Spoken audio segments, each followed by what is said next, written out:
his parents had a very unhappy marriage. There was a lot of arguing and some violence. Not against the kids, though, from what I've heard. But after 18 years of marriage, in the year 2012, they divorced, and it was a very messy divorce and a very messy custody hearing. And ultimately, the mother got full custody of her boys, and the father just got visitation. The mother took the boys and moved about 6 hours away to a town called Colorado Springs. The father stayed behind in a town called Bayfield, Colorado, which is not far from Durango. Now, the boys really did not like to go visit their father, but there was court-ordered visitation, and there was no way around it. So, come Thanksgiving of 2012, Dylan was expected to go and spend the holiday at his father's place. And like I was saying before, Dylan really didn't want to go, but he had no choice. And Corey, the older brother, had already become an adult, and he didn't have to go, and he chose not to. Dylan was 13, so he had to board the plane alone and fly over to Durango. When he arrived at the airport, Mark, his father, picked him up at 6 o'clock. They went over to Walmart to pick up some things and then stopped at a McDonald's to pick up some takeout. Dylan asked his father if he could sleep over at a friend's house. Now, he still had friends there because that was where he had been living previously, before the divorce. But his father said, "No, you can't." So Dylan made plans to go right over to his friend's house at 6:30 in the morning. Sounds very early for teenage boys to want to get together. But I guess he really wanted to get out of his father's place. So now, according to Mark, the father, he woke up the next morning, and Dylan was asleep on the couch in the living room. And he did not want to get up to go to the friend's house. So Mark went out around 7:30 in the morning, and he did a bunch of errands in town. And then he returned home at 11:30 to find that Dylan was gone. But he wasn't worried because he saw a half-eaten bowl of cereal on the table. Dylan's fishing rod was gone, and the TV had been left on, and cartoons from Nickelodeon were playing. Now, just keep in mind, according to the mother, Dylan no longer watched cartoons at that age. So that's curious. But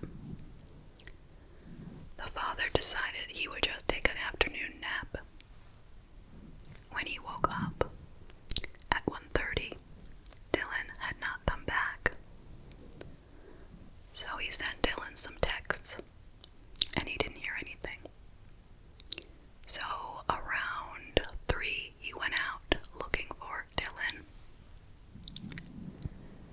He went over to the friend who Dylan was supposed to Dylan had walked over there, but it was far. It was like 9 miles away, and it was cold in November in Colorado, so why would he take us such a long walk? But anyway, he went to the friend's house, and the friend said no. He said, when Dylan didn't show up this morning, I texted him and he never answered me.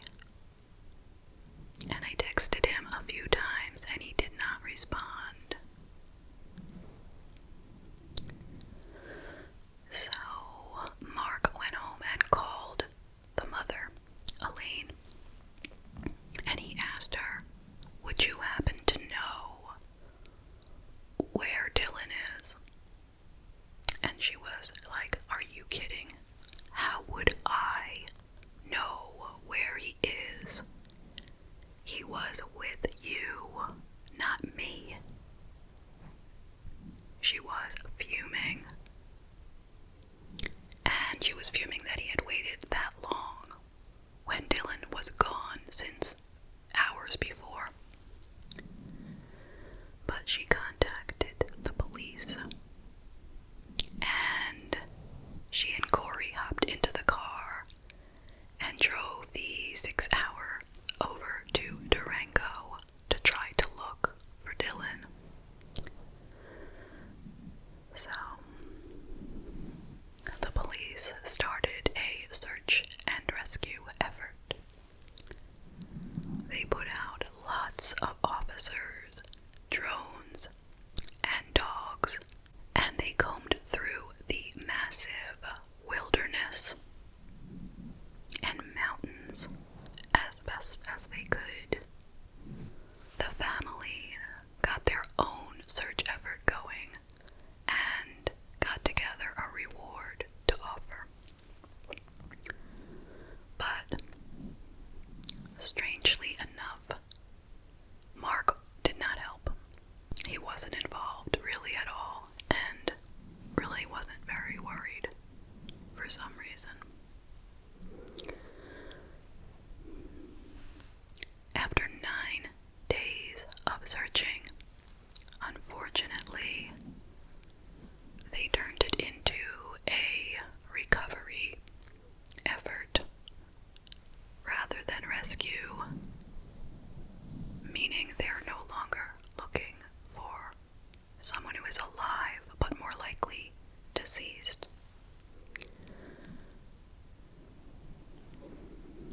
And it was at this time that they searched the father's home, and what they found was blood in several places.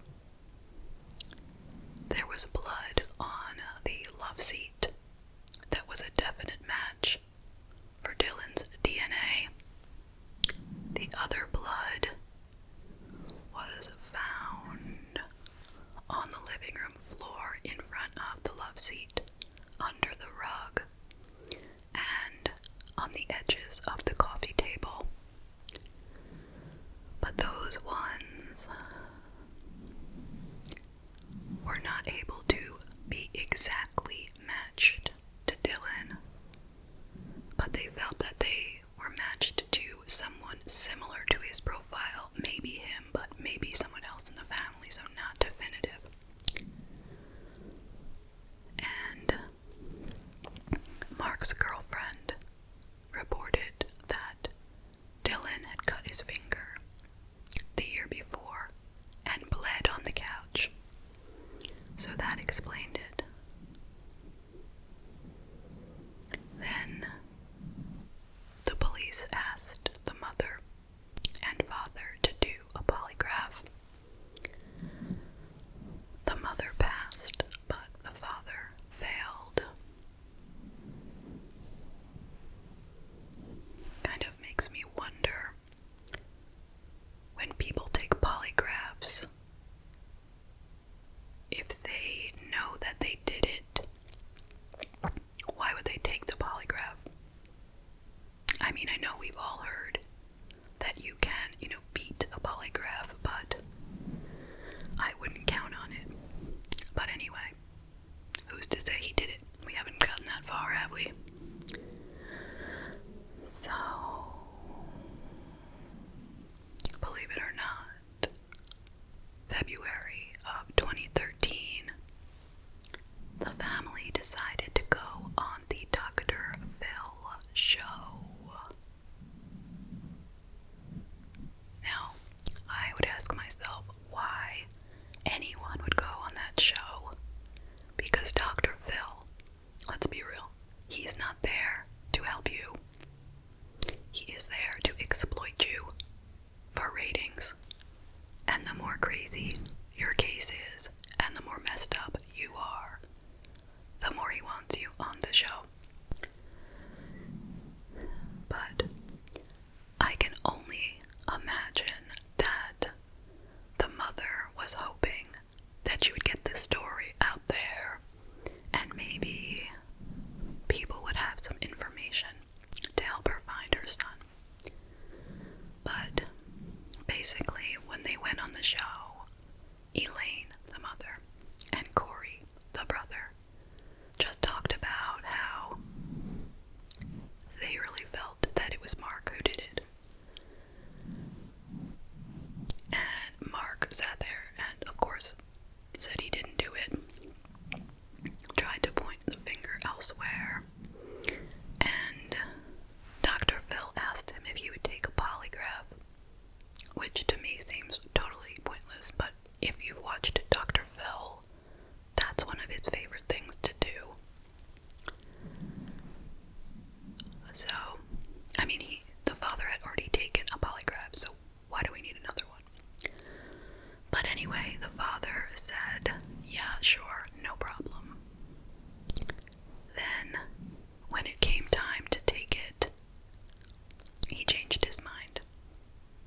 And Dr. Phil was furious. And the polygraph guy was also trying to convince him how he should take it to show how he is, not guilty. But to no avail. He didn't take the test. Now, in June of 2013, they finally found some remains of Dylan. Not all of them. Not the head. So, they could confirm at this point that Dylan was sadly deceased. But they did not know what had killed him or who had killed him. They couldn't even say if it was a homicide without the head.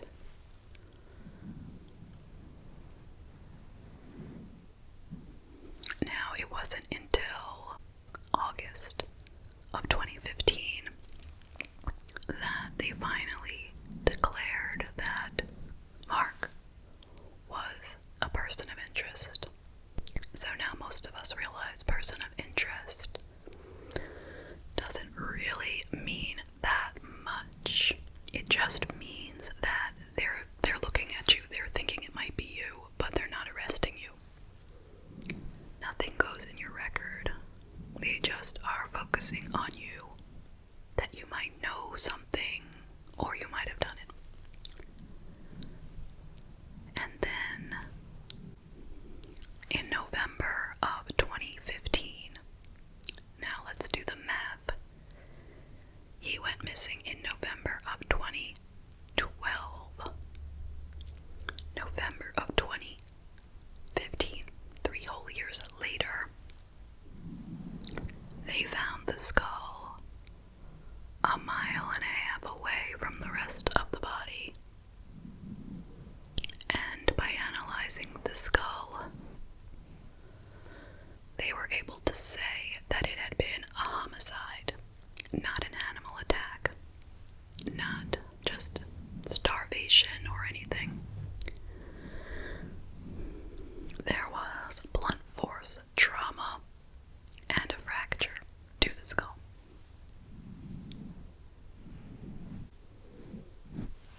Now, I don't know what was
are so vast. How would anyone find them?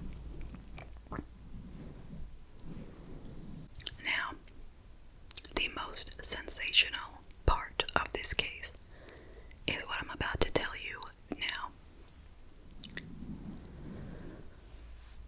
Corey, the brother, testified for the prosecution that the year before the incident, he and Dylan had been on a trip with Mark. And Mark had gone to sleep. You know, they were in a hotel room. And they were using his laptop when they found some very, very disturbing photos. So disturbing that I am not going to show you. I'm just going to show you one, but I'm not going to show you the really bad ones. Although if you are interested, you can search them up very easily in Google. But they are disgusting. Truly, truly, truly vile.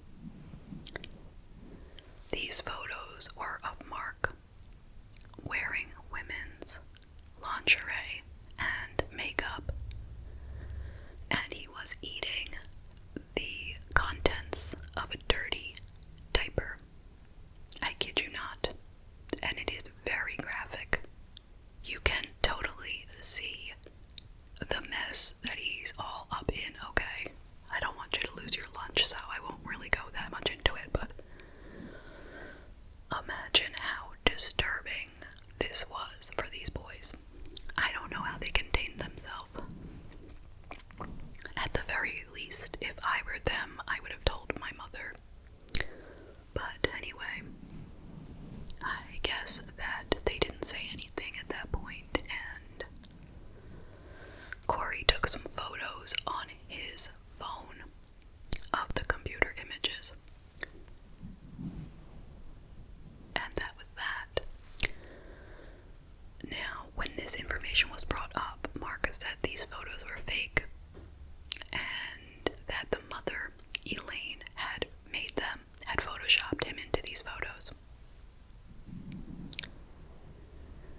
So, before Dylan left to go to Thanksgiving back in November of 2012, he asked Corey to send him the photos so that if he got into anything with his father, he could just bring up those photos and say, hey, look what you've done, you know, something like that.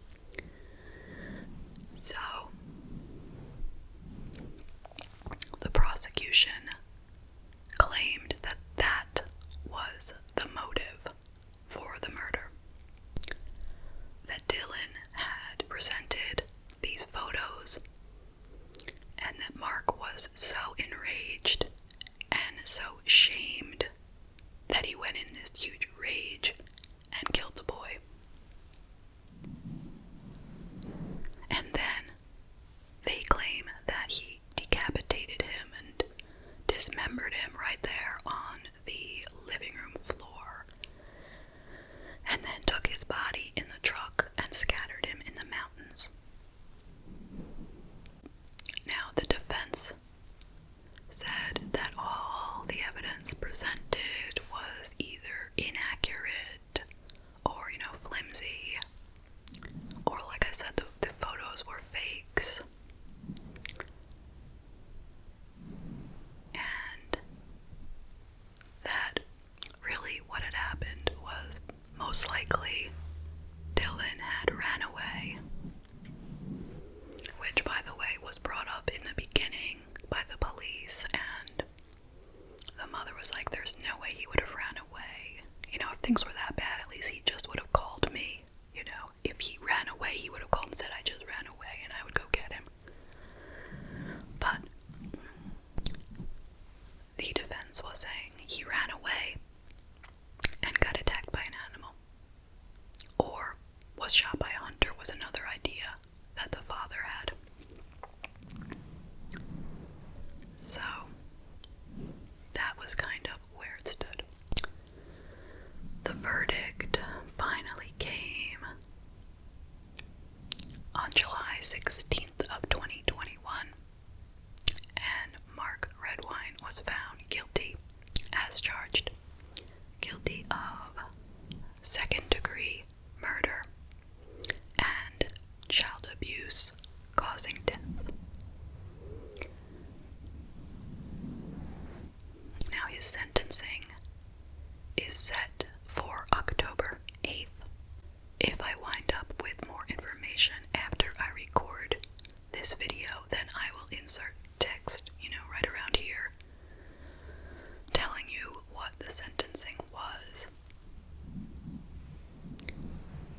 in mind, though, he is right now 59 years old, so I am thinking that it is unlikely he will ever go free again. But we will have to wait and see. Now, what do you all think of this case? I think most of us will agree that Mark is guilty. If you don't agree, that is perfectly fine. Go ahead and share your thoughts in the comments. But that's what I think. Do I think it has to be about the photos? I mean, we really don't know.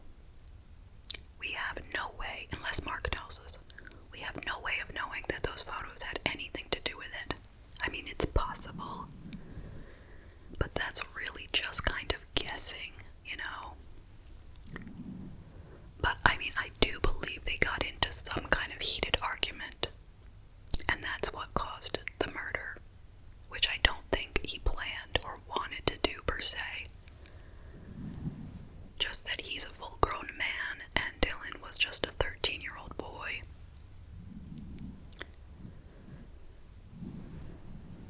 And this man was known to be violent.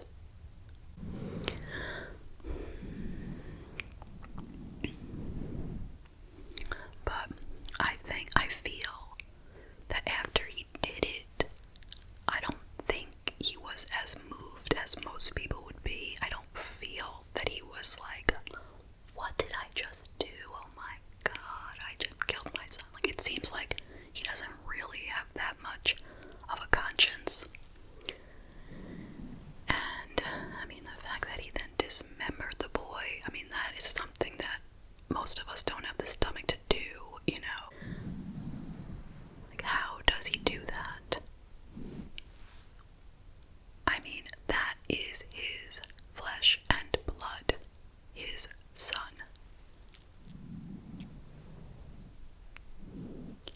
I mean, I don't know why he even insisted on the visitation. They didn't get along. The boy did not want to be with him. I don't get the sense that he really cared that much for him. The other boy wasn't coming. Why force the issue? Why would you want to force your kid to be with you when he doesn't want to? Some would say that he was trying to spite the ex-wife, by making her, number one, lose him for Thanksgiving, and making her send making her send her son when he didn't want to come, which is heartbreaking. Imagine your kid was like, I really don't want to go, and you have no choice and you have to send them. And he's violent. I mean, that is another thing to talk about. Like, what do you do in her position if you know that your ex-husband is a horrible, violent man, but the courts insist that he does get visitation? What do you do? What can you do? You can't do anything, right? It's like it was not in her power to allow her son not to go, which is just so unfair.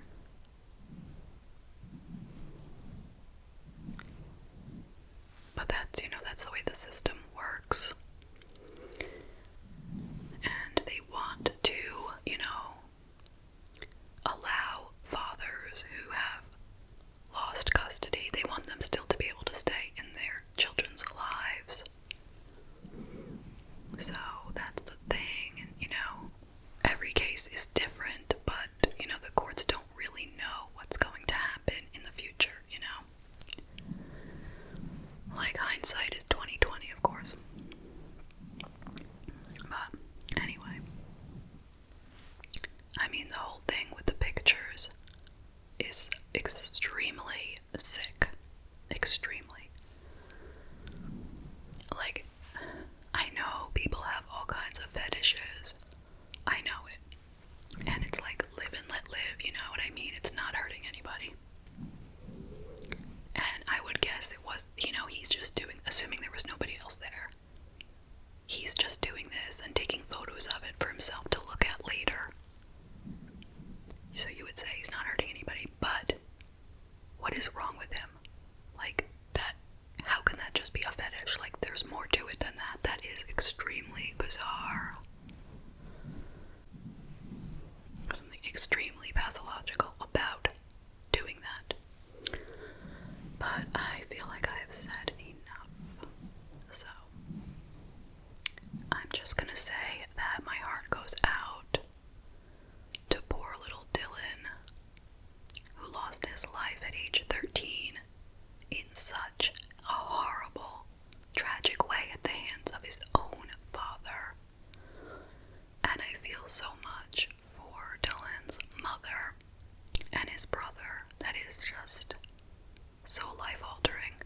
such a huge way. Like, they will never be the same.